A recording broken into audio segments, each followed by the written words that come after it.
जय हिंद दोस्तों, आप सभी का एक बार फिर स्वागत है आपके अपने इस YouTube चैनल पर। तो हमारी बातचीत चल रही थी राजस्थान के इतिहास पर, और राजस्थान के इतिहास में भी हम बात कर रहे थे राजस्थान की एक वैभवशाली रियासत जिसका नाम है मेवाड़ रियासत।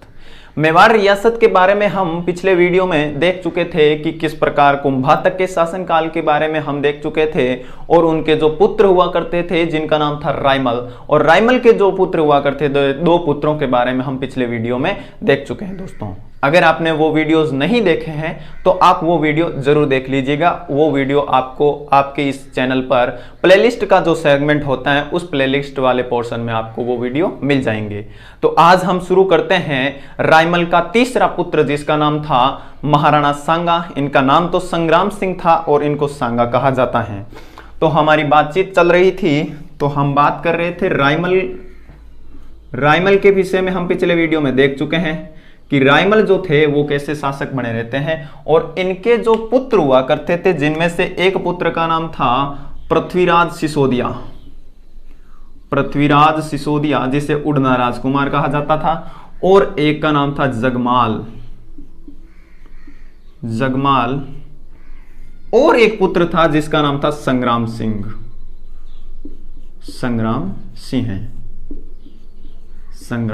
इसका नाम था।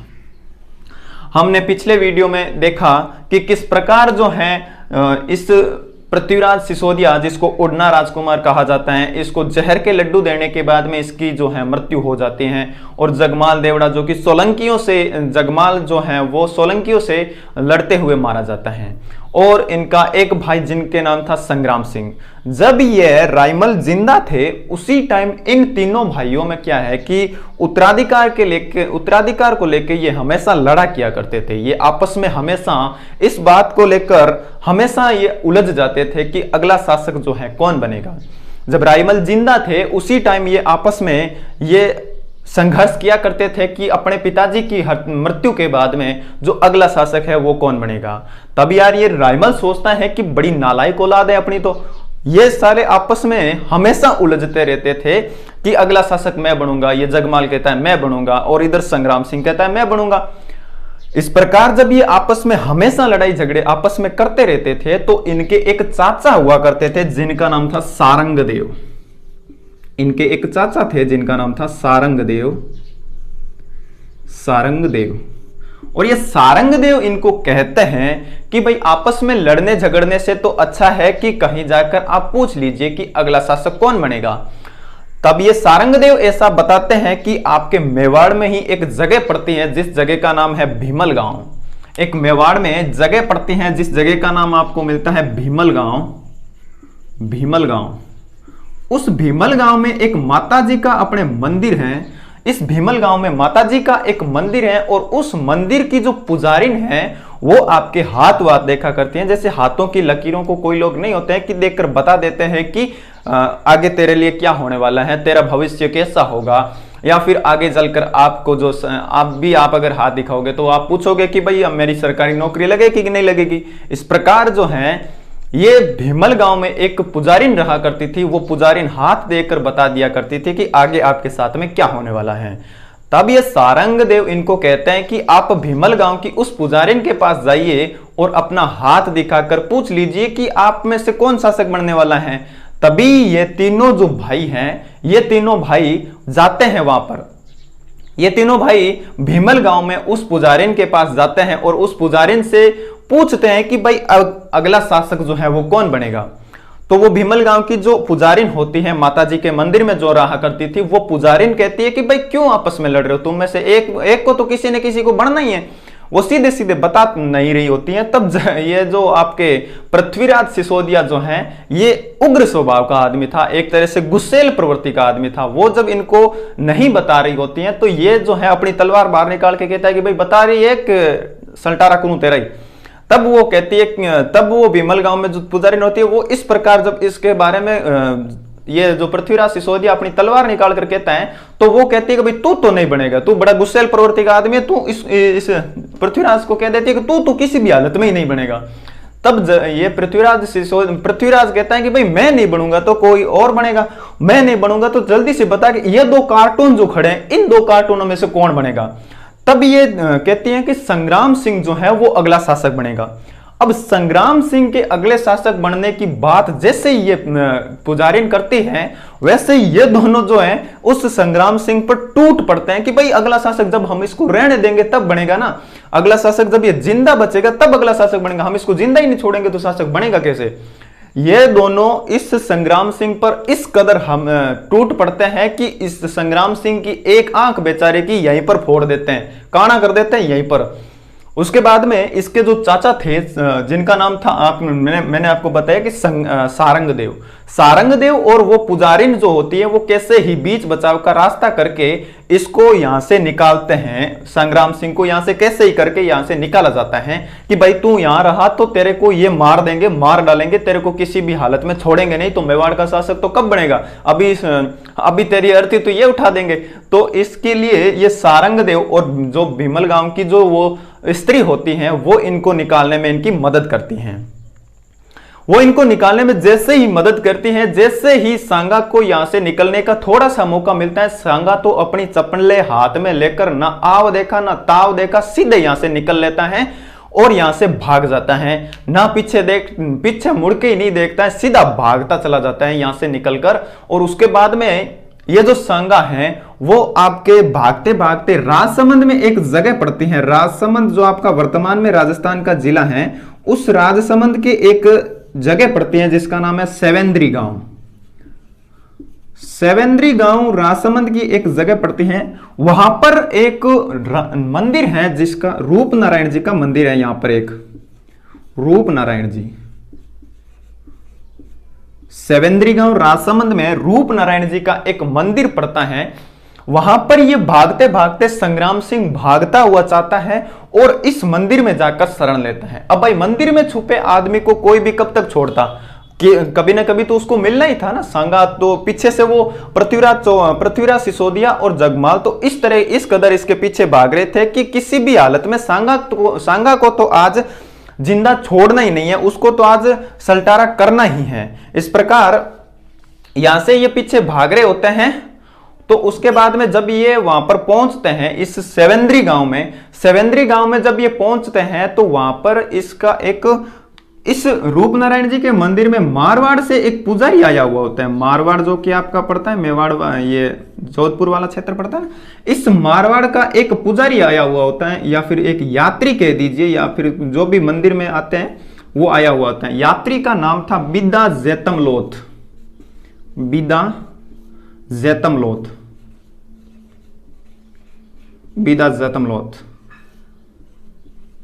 बिदा जैतमलोथ यहां पर आया हुआ होता है, जो कि मारवाड़ का एक यात्री होता है।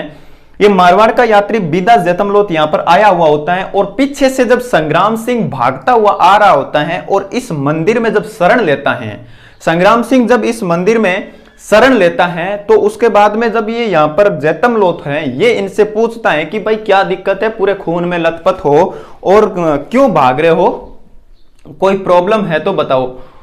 तब ये जो है सांगा इसको कहते हैं कि प्रॉब्लम तो साहब ऐसी सी है कि मेरे ही दो भाई पृथ्वीराज और जयमल जो कि मेरे पीछे से भागते हुए मुझे मारने के लिए उतारू हैं और किसी भी हालत में वो मुझे मार देंगे। आज तो वो मुझे छोड़ेंगे नहीं, क्योंकि उनको भी तो मेवाड़ का शासक बनना था और शासक बनने की घोषणा तो वो ये जो भीमल गांव की जो स्त्री थी, ये जो कह देती थी वो सत्य ही हुआ करता था।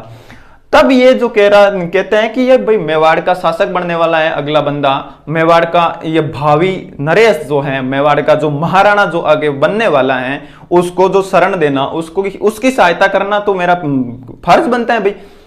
तब ऐसा बताते हैं कि ये बिदा जैतमलोथ जो है वो अपना एक घोड़ा है, इसके पास में एक घोड़ा होता है, ये घोड़ा लेकर यहाँ पर आया होता है। तब ये बिदा जैतमलोथ कहता है कि भाई यहाँ मंदिर में तो वो तेरे को कब तक छोड़ेंगे, वो दोनों पीछे से तो पूरे खूंखार तरीके से तो अपन तेरे को मारने के लिए आ रहे, अभी नहीं तो भाई 2 दिन छुप लेगा तू, वो तेरे को तो निकाल के किसी भी हालत में यहाँ से मार ही देगा। किसी भी हालत में जब मार ही देगा तो इस प्रकार की जब बात ये बिदा जैतमलोथ इसको कहते हैं, और बिदा जैतमलोथ कहते हैं कि भाई मेरा ये घोड़ा खड़ा है, तू यहां तो मत रुक, यहां अगर रुका तो किसी भी हालत में वो तेरे को मार देंगे, छोड़ेंगे नहीं, तू यहां से निकल जा और कहीं और जगह चला जा। तब इस प्रकार जो है इस बिदा जेतमलोत ने अपना घोड़ा संग्राम सिंह या सांगा को दिया और सांगा को यहां से रवाना कर दिया कि तू यहां से भाग जा, यहां मत रुक। अब जब सांगा यहां से निकलता है तो पीछे से वो दोनों भाई आ रही थे। अब जब वो दो भाई यहां पर आ रहे होते हैं और वापस जब आते हैं वो दोनों भाई, और दोनों भाई आने के बाद में इस बिदा जेतमलोत को पूछते हैं कि भाई हमारा एक बंदा जो कि भागकर इसी तरफ आया है, क्या आपने उनको देखा है? तब ये बिदा जेतमलोत कहता है भाई नहीं, मैंने तो नहीं देखा। झूठ बोलता है एक तरह से, कहता है कि भाई मैंने तो किसी बंदे को यहां पर आते हुए देखा ही नहीं है। तब ये कहते हैं कि भाई बता दे, नहीं तो तेरे को समझ रहे हैं ना क्या कर देंगे, तेरे को मार देंगे। तब ये बिदा जेतमलोत को कहने के बाद में बिदा जेतमलोत कहता है कि नहीं मैंने देखा ही नहीं। तब ये कहते हैं कि भाई ये खून के निशान पड़े, जिस बंदे को हमने हमला किया था उस बंदे के खून के निशान पड़े इधर आने के, और पैरों के निशान भी पड़े हैं कि सीधे सीधे मंदिर में घुस रहा है, लेकिन तू बता रहा है कि वो हमने देखा ही नहीं। तब ये कहता है कि नहीं मैंने साहब नहीं देखा, आप जो करना है कर लीजिए।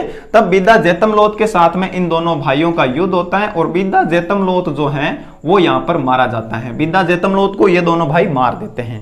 अब बिदा जेतमलोत को मारने के बाद में आपसे क्वेश्चन ऐसा पूछा जा सकता है कि महाराणा संग्राम सिंह को शासक बनाने के लिए किस एक व्यक्ति ने अपना बलिदान दिया था? तो वो बिदा जेतमलोत था। इन्होंने अपने सांगा को बचाने के लिए अपना बलिदान दिया था और सांगा को यहां से सुरक्षित निकाला था।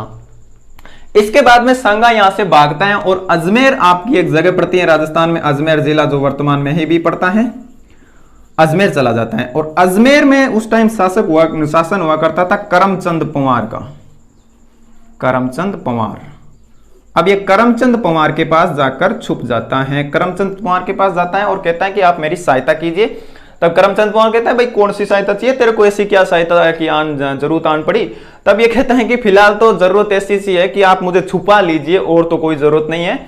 तब कहता है भाई छुप जा, अपने इतना बड़ा राज्य है, कहीं भी आएंगे तो देख लेंगे। तो इसको ये यहाँ पर छुपा लेते हैं और किसी भी प्रकार से सांगा जो है अपनी यहाँ पर जान बचाकर यहाँ पर रुकता है। उसके बाद में ये यहाँ पर करमचंद के पास में, जो कि अजमेर का एक शासक हुआ करता था उस टाइम अजमेर में, वहां पर ये जो है सांगा अपना बीच बचाव करके यहाँ पर रहता है।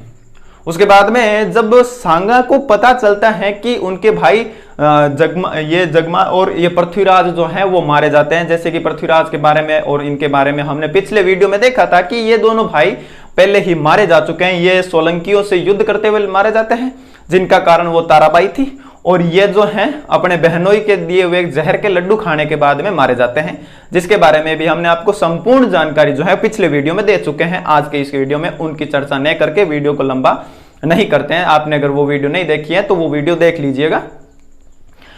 तो अब जब करमचंद पंवार के पास में ये रुकते हैं और इनके जब भाइयों की मृत्यु की जानकारी इनको लगती है तो ये वापस री एंट्री करते हैं मेवाड़ में ये वापस री एंट्री करते हैं। और इधर तो अपने शासक कौन थे? रायमल ही बैठे थे अभी तक। अब रायमल से आगे के जो शासक हैं महाराणा सांगा के बारे में अपन देखते हैं। इसको मैं मिटा दूं या फिर आपको स्क्रीनशॉट लेना हो तो ले लीजिए। रायमल के बाद में अगले शासक बनते हैं महाराणा संग्राम सिंह। इनका मूल नाम था संग्राम सिंह, लेकिन अपना राजस्थान है भाई। संग्राम सिंह कौन के, इनको संग्राम सिंह नाम है तो सांगा कहने लग गए। तो संग्राम सिंह जब शासक बनते हैं तो ये सांगा नाम से प्रसिद्ध होते हैं इतिहास में, महाराणा सांगा। और सांगा का काल माना जाता है 1509 से 1528 ईस्वी तक। अब जब ये वापस आते हैं रायमल के पास में और रायमल पूछता है कि भाई इतने दिन था कहां तू, अपने तेरे दो भाई तो मारे गए और तू कहां था कि इतने दिन दिखाई नहीं कहीं पर? तो ये कहते हैं, संग्राम सिंह कहते हैं कि मैं श्रीनगर गया हुआ था भाई। ये कहते हैं भाई कश्मीर गया हुआ था क्या? नहीं। तब संग्राम सिंह कहते हैं ना अपने ये जो अजमेर वाला क्षेत्र है ना, वहां पर एक श्रीनगर और पड़ता है, वहां पर मैं गया हुआ था, अजमेर श्रीनगर में। ये शरण लेते हैं संग्राम सिंह, ठीक है। अजमेर के श्रीनगर में ये शरण लेने के बाद में अब जब ये वापस आते हैं और रायमल की जब मृत्यु होती है तो उसके बाद में स्वाभाविक सी बात है कि वो दोनों भाई मारे जा चुके थे। अब सांगा को ही अगला शासक बनना था। तो अब अगले शासक जब सांगा बनते हैं तो आपको पता है कि उत्तर भारत का जो ये एरिया था उत्तर भारत में सबसे प्रसिद्ध 3 ही रियासतें हुआ करती थी मेवाड़ के अलावा, जिसमें से एक का नाम आपको पता है कि मालवा था। मालवा के संघर्ष के बारे में हम पिछले वीडियो में लगातार चर्चा कर रहे आ रहे हैं कि मालवा में क्या कुछ घटना हो रही थी। और एक थी गुजरात, गुजरात के बारे में भी पिछले वीडियो में हमने संघर्ष के विषय में देखा था। और तीसरी थी दिल्ली। उत्तर भारत में ये 3 जो है शक्तिशाली रियासत हुआ करती थी इस टाइम। और दिल्ली के इस टाइम देख लेते हैं कि अब जब ये महाराणा संग्राम सिंह या सांगा जब शासक बनते हैं तो उस टाइम दिल्ली, मालवा और गुजरात में शासन कौन कौन हुआ करते थे। तो मालवा में उस टाइम शासन हुआ करता था नासिर शाह खिलजी का। नासिर शाह खिलजी, नासिर शाह खिलजी वंश का शासक था। और इस खिलजी का जो है वह मालवा में शासन हुआ करता था। और गुजरात में शासन हुआ करता था महमूद बेगड़ा का। महमूद बेगड़ा गुजरात के शासक हुआ करते थे। और दिल्ली में उस टाइम शासक था सिकंदर लोदी का। अब जब आप पढ़ेंगे कि मेवाड़ का संघर्ष होता है मालवा के साथ में, तो उस टाइम में जो है मालवा के सुल्तान अलग हैं। अब जब यहां पर शासक बनते हैं अब जब सांगा यहां के शासक बनते हैं तो उस टाइम शासक थे यहां के ये मालवा के नासिर शाह खिलजी, गुजरात के महमूद बेगड़ा और दिल्ली के सिकंदर लोदी। जब ये सांगा शासक बनते हैं उस टाइम शासक थे ये, ना कि इनके साथ संघर्ष होता है। इनके साथ संघर्ष नहीं होता है सांगा का। अब जब ये सांगा के साथ में जब इनका संघर्ष होता है तो यहां पर शासक जो है वो चेंज हो जाते हैं। अलग अलग शासकों के साथ में युद्ध होता है, जिनके बारे में हम सारों के बारे में देखेंगे कि किसके साथ में कैसा युद्ध होता है, कैसा घटनाक्रम इनके साथ में चलता है दोस्तों। तो इस प्रकार की आप याद रखिए कि जब क्वेश्चन में ऐसे एग्जाम पूछे जा सकते हैं, एग्जाम में ऐसे क्वेश्चन पूछे जा सकते हैं कि जब सांगा जो है शासक बने थे तो उस टाइम मालवा के सुल्तान कौन हुआ करते थे। मालवा के उस टाइम सुल्तान हुआ करते थे जिसका नाम था नासिर शाह खिलजी। गुजरात के शासक हुआ करते थे जिनका नाम था महमूद बेगड़ा।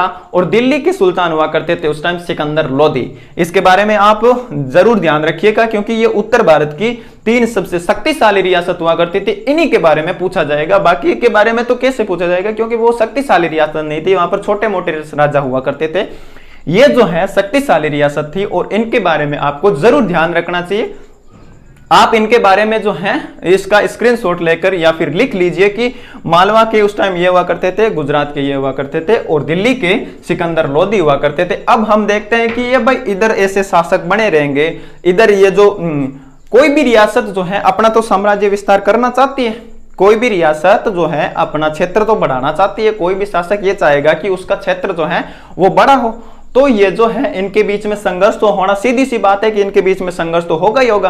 तो अपन देखते हैं कि अब किसके साथ में कैसा संघर्ष होता है और कौन से शासक के साथ कौन सा संघर्ष होता है, कौन सा युद्ध होता है, कौन जीतता है वगैरह हम देखते हैं। तो इसको मैं मिटा देता हूं और अलग अलग देखते हैं कि किस के साथ में कौन सा संघर्ष जो है होता है। तो सबसे पहले बात करते हैं दिल्ली और इधर अपने मेवाड़। दिल्ली और अपने मेवाड़ के बीच में जो संघर्ष हुआ था उसके बारे में बात करते हैं कि दिल्ली और मेवाड़ के संघर्ष बीच में जो संघर्ष हुआ था वो उसका जो है क्या सिनारियो रहा था, क्या यहाँ पर कौन जीता था, कौन हारा था, उसके बारे में अपन जानकारी लेते हैं। तो जब सांगा शासक बने थे तो उस टाइम तो दिल्ली के शासक थे सिकंदर लोदी। अब जब संघर्ष होएगा तो यहाँ पर दिल्ली का शासन सिकंदर लोदी नहीं है, बल्कि यहाँ पर शासक बनते हैं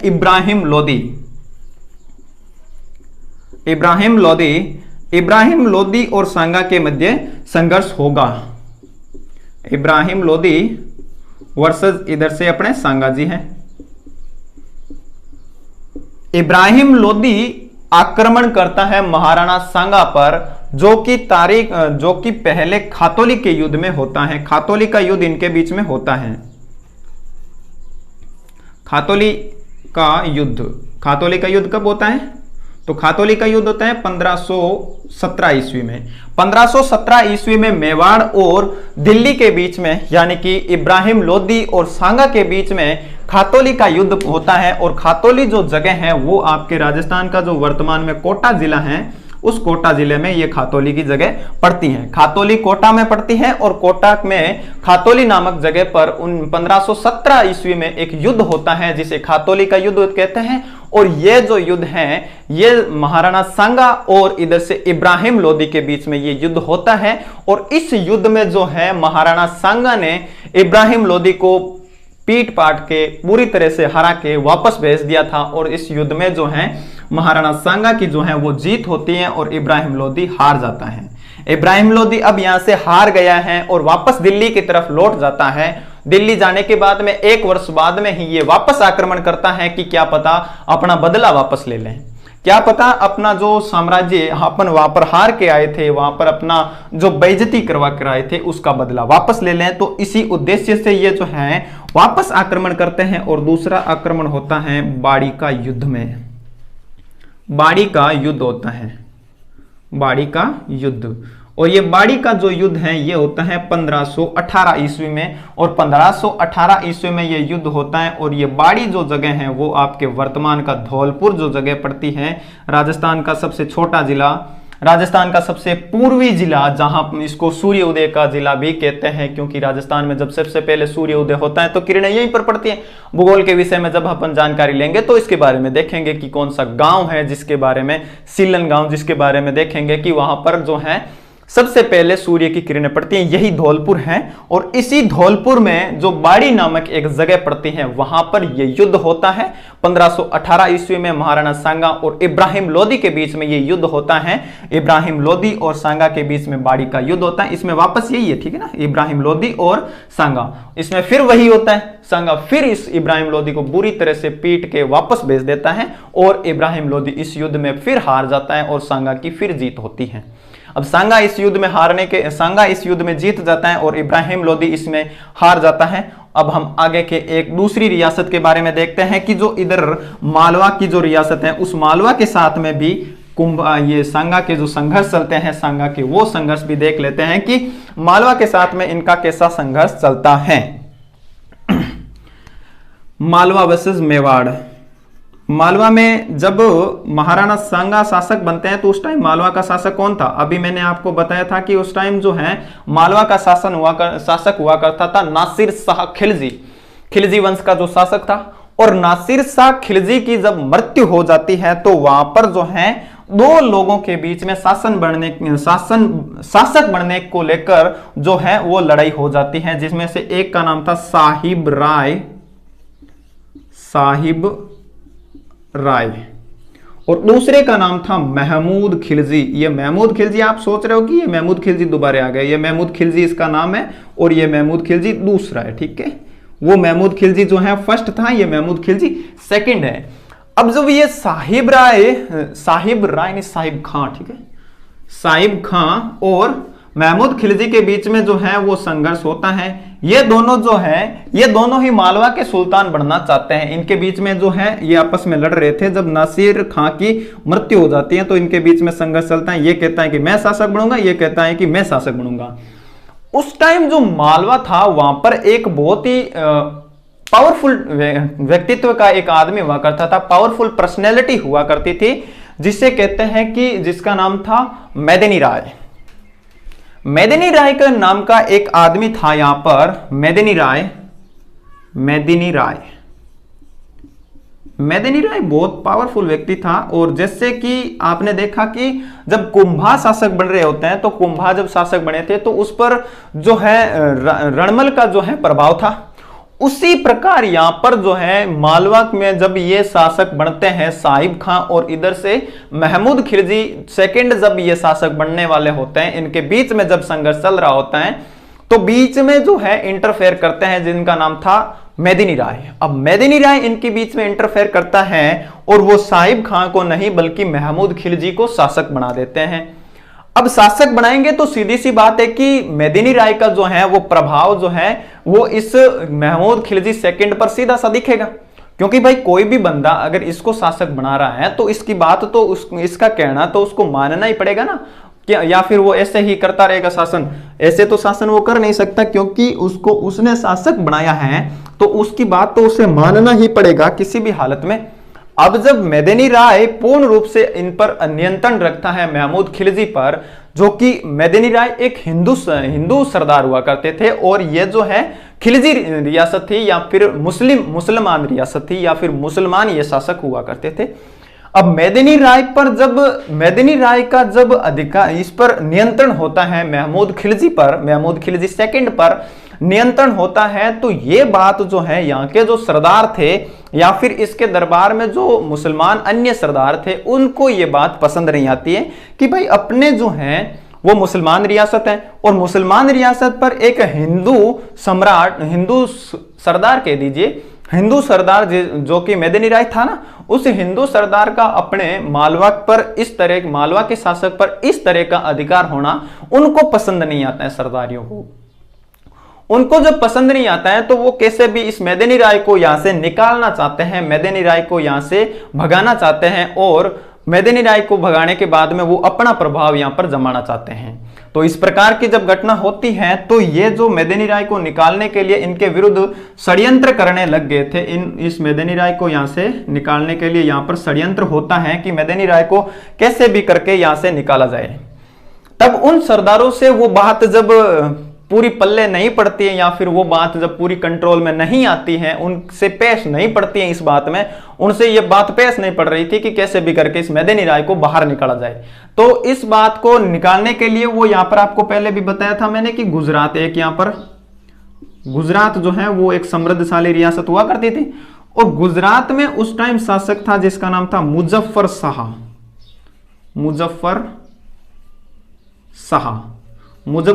जो है वो यहां का शासक हुआ करता था।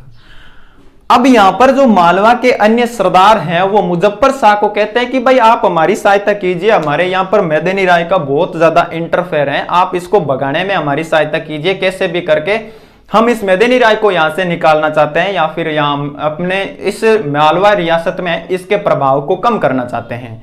तब ये मुजफ्फर शाह जो है गुजरात का जो था वो इनको सहायता देता है किसी भी प्रकार से मेदिनी राय को यहां से निकालने के लिए। और ये जो लोग हैं, सरदारी जो लोग थे, वो मालवा का सुल्तान जो उस टाइम था महमूद शाह खिलजी, उसको इतनी बुरी तरह से ये प्रभावित करते हैं, उसको बहुत ज्यादा इसके खिलाफ भड़काया जाता है कि ये मेदिनी राय जो आप इसका इतना कहना मान रहे हो ना, ये कभी आपको मार के मालवा का सुल्तान बनने वाला है, ये आपको मारने की प्लानिंग कर रहा है, ये आपको किसी दिन हटा देगा, आपको पता ही नहीं चलेगा। तो इस प्रकार जब मेदिनी राय के विरुद्ध इनको भड़काया जाता है तो मालवा इस महमूद खिलजी को इतना भड़का दिया जाता है कि इसको मारने के लिए उतारू हो जाते हैं। अब ये जब इसको मारने के लिए उतारू हो जाते हैं तो मेदिनी राय भाई यहां से भागता है और सीधे मेवाड़ चले आता है। और मेवाड़ में उस टाइम शासन था, आपको पता है कि महाराणा संग्राम सिंह या सांगा यहां पर शासक बने हुए थे।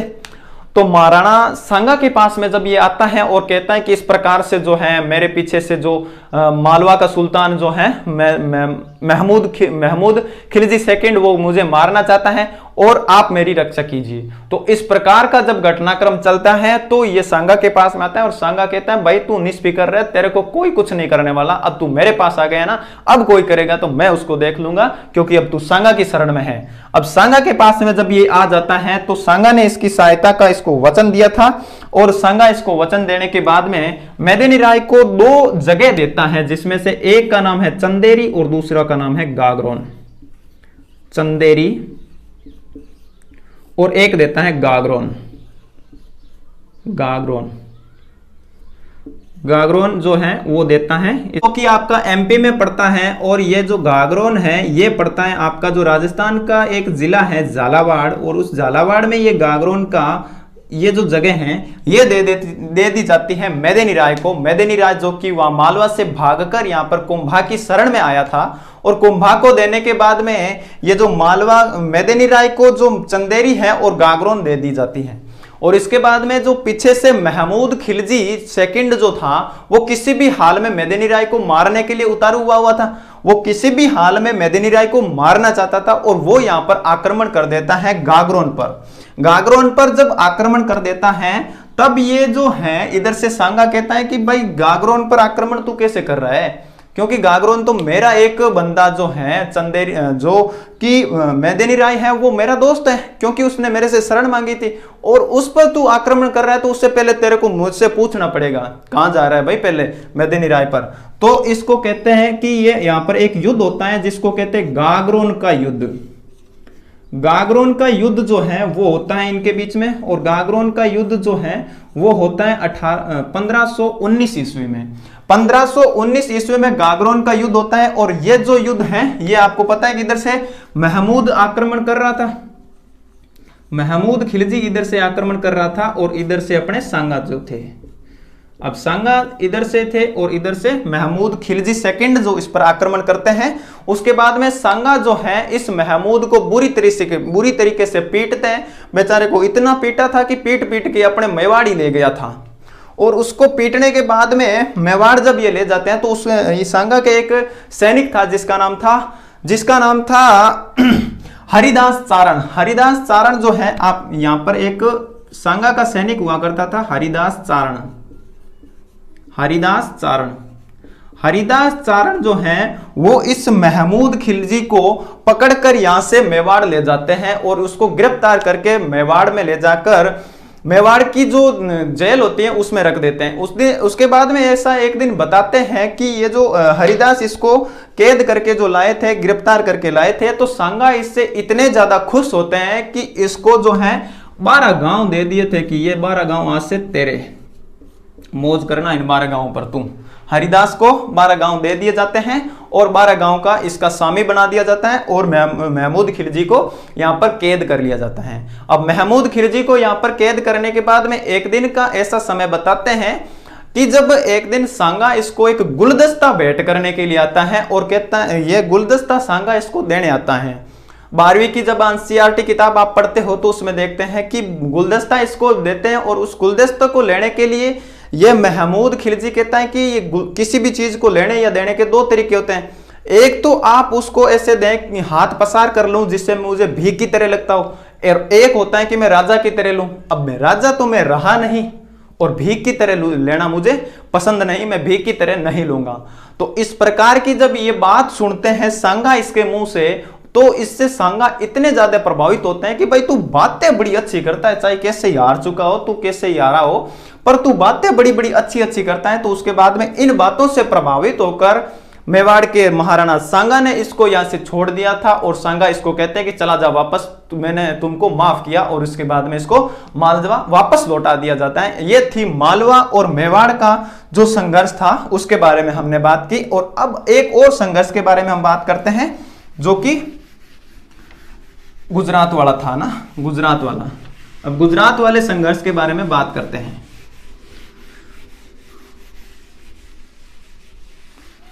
गुजरात है ना, गुजरात जैसे आपका ये जो इधर मेवाड़ का ये से वाला क्षेत्र पड़ता है, और इधर से आपका गुजरात पड़ता है, ठीक है।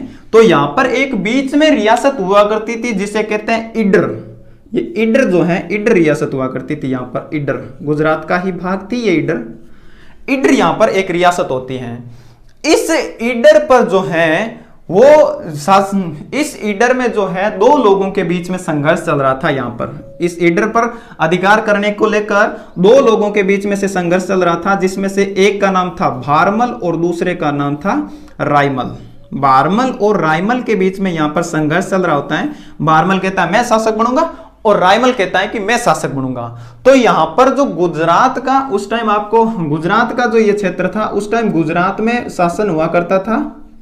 गुजरात के शासक के बारे में हम आपको पहले भी बता चुके हैं ना कि मुजफ्फर शाह यहाँ का शासक हुआ करता था। मुजफ्फर शाह यहाँ पर ये संघर्ष हो रहा है तब शासक है, ठीक है ना। पहले शासक कौन था? संग्राम सिंह जब राजगद्दी पर आसीन होता है तो यहाँ पर शासक महमूद बेगड़ा था, और अभी यहाँ पर शासक जो है मुजफ्फर शाह था। अब मुजफ्फर शाह जो है वो इस भारमल की सहायता करते हैं कि भाई आप मेवाड़ के, आप जो है ईडर के शासक बनो। गुजरात की सहायता जो है वो भारमल को मिली हुई थी, और भारमल को ये जो गुजरात के मुजफ्फर शाह हैं वो इसको शासक बनाना चाहते थे। भारमल जो है वो गुजरात के सहयोग से शासक बनने वाला था, तो इधर जो है आपका ये जो रायमल है इसका सहयोग कौन करेगा? अब इसका सहयोग सीधी सी बात है कि मेवाड़ से इसको सहयोग मिलने वाला था, क्योंकि मेवाड़ में जो सांगा जी जो थे, उस सांगा जी की एक पुत्री हुआ करती थी, जिस पुत्री का विवाह किया हुआ था रायमल के साथ में। इस रायमल के साथ में सांगा की पुत्री का विवाह किया हुआ था, सांगा की पुत्री का विवाह किया हुआ था। पुत्री का विवाह जो है इस रायमल के साथ में किया हुआ था। अब जब रायमल यहां पर शासक बनने के लिए, यहां पर रायमल शासक करने के लिए सांगा से कहेगा कि भाई इधर से मेरे को ये भारमल परेशान कर रहा है और मेरे को शासक नहीं बनने दे रहा, तो रायमल की सहायता करने के लिए सांगा आएगा ना, सीधी सी बात है भाई, सांगा तो इसकी सहायता करने के लिए आएगा किसी ना किसी हालत में। तब जब भारमल की सहायता इधर से गुजरात का महमूद कर रहा था, तो अगली ये ऐसे हेडिंग डालकर लिख लीजिए, यहां पर मैंने लिखा नहीं क्योंकि ये यहां पर Gujarat versus Mewar, Gujarat versus Mewar, Gujarat versus Mewar में ये वाला लिखना, ठीक है। गुजरात वर्सेस मेवाड़ में गुजरात का उस टाइम शासक हुआ करता था मुजफ्फर शाह, और मुजफ्फर शाह और ईडर को लेकर यहां पर गुजरात और मेवाड़ के बीच में संघर्ष होता है। ईडर में जो है दो लोगों के बीच में संघर्ष चल रहा था, भारमल और रायमल ने के बीच में संघर्ष चल रहा था कि कौन शासक बनेगा। तो जब यहां पर आक्रमण होता है मुजफ्फर शाह और मुजफ्फर शाह के साथ में कौन आ रहा है? मुजफ्फर शाह के साथ में आ रहा है भारमल, और सामने से कौन है? तो सामने से है महाराणा सांगा। अब ये सांगा तो भाई किसी को बख्शेगा ही नहीं रे, सारों को मार मार के भगा देगा। अब सांगा के सामने ये जब आएगा तो मुजफ्फर शाह और भारमल इस युद्ध में हार जाते हैं, और सांगा की फिर से यहां पर जीत होती है, और ये सांगा की एक और जीत यहां पर होती है। तो मालवा के इस युद्ध में सांगा की जीत होती है। अब इतनी सारी बातें हमने देखी कि जब शासक बनते हैं तो किस प्रकार वो शासक बनते हैं, उन्होंने किस प्रकार संघर्ष करके शासक बने थे, और वो जो अजमेर के पास में उन्होंने शरण ली थी, और उसके बाद में जो ये इतने सारे संघर्ष ये लड़ते हैं दिल्ली के साथ। दिल्ली में पहले, अब दिल्ली में बाबर के साथ भी इनके साथ संघर्ष हुआ, तो जो कि खानवा का युद्ध होता है आगे, और बहुत सारे युद्ध ये लड़ते हैं सांगा जी। और सांगा के बारे में हम आज इतनी ही जानकारी देखते हैं, इसके आगे की जो बातें हैं वो आगे की क्लास में हम देखेंगे दोस्तों। तो हमने आज देखा जो है, आप इस चीज को बहुत ज्यादा अच्छी तरह से नोट कर लीजिएगा, क्योंकि दोस्तों सांगा एक महान शासक है और इनसे क्वेश्चन जरूर आते हैं दोस्तों। तो आगे की जो सांगा के बारे में, जो खानवा का युद्ध होता है जहां पर बाबर इनसे युद्ध करने के लिए आता है, और भारत का ये जो भारत एक मेवाड़ ही नहीं बल्कि भारत के लिए एक महान युद्ध माना जाता है, जिसके बाद में यहां पर मुगल सत्ता जो है अपने पैर पसारती है, और जिसके बारे में हम नेक्स्ट वीडियो में दोस्तों बात करेंगे। अगर आपको वीडियो ये अच्छी लगी है तो वीडियो को लाइक जरूर कीजिएगा। अगर आपको इस वीडियो से संबंधित या फिर हिस्ट्री से संबंधित जो भी क्वेश्चन है, तो आप इस वीडियो के कमेंट बॉक्स में उनके क्वेश्चंस जो हैं आप हमसे पूछ सकते हैं। और अगर आप जो इस चैनल पर नए हैं, आपने ये पहली बार आप इस चैनल पर आए हैं, तो चैनल को सब्सक्राइब जरूर कर लीजिएगा। तो आज की इस वीडियो में इतना ही, धन्यवाद दोस्तों।